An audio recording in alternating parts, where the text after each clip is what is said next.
বিষ্ণু বলেছেন উনজুর ইলা মান হুয়া আসফালা মিন, তোমার চেয়ে যে নিচে আছে তার দিকে তাকাও, তোমার চেয়ে যে উপরের দিকে আছে তার দিকে তাকিও না। উপরের দিকে তাকালে তোমার কষ্ট লাগবে, কিন্তু নিচের দিকে তাকালে তোমার শুকরিয়া আদায় করতে মন চাবে, ঠিক কি না? শেখ সাদি রাহিমাহুল্লাহ নাম শুনছেন না?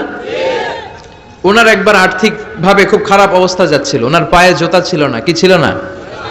তো উনি মন খারাপ যে হায়রে আমি এত বড় ইরানি কবি, আমি বালাগাল উলা বিকামালিহি কাশাফাদ দুজা বিজামালিহি লিখলাম, ওটা বিশ্বব্যাপী আমার এত নাম দাম, আমার পায়ে জুতা নাই।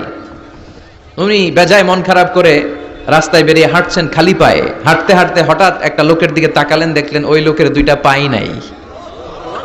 কি নাই? পা নাই।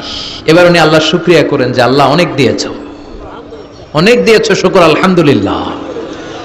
এজন্য আপনার চেয়ে খারাপ অবস্থানে যে আছে তার দিকে একটু তাকান। আপনি আপনার অবস্থানে সন্তুষ্ট না, কিন্তু অনেকে আছে আপনার অবস্থানে আসার জন্য সংগ্রাম করে যাচ্ছে। আপনার অবস্থানটা, আপনার বর্তমান অবস্থানটা অনেকের কাছে স্বপ্ন, সে স্বপ্ন দেখে আপনার জায়গায় পৌঁছার। এজন্য সব অবস্থায় শুকরিয়া করতে হবে কার?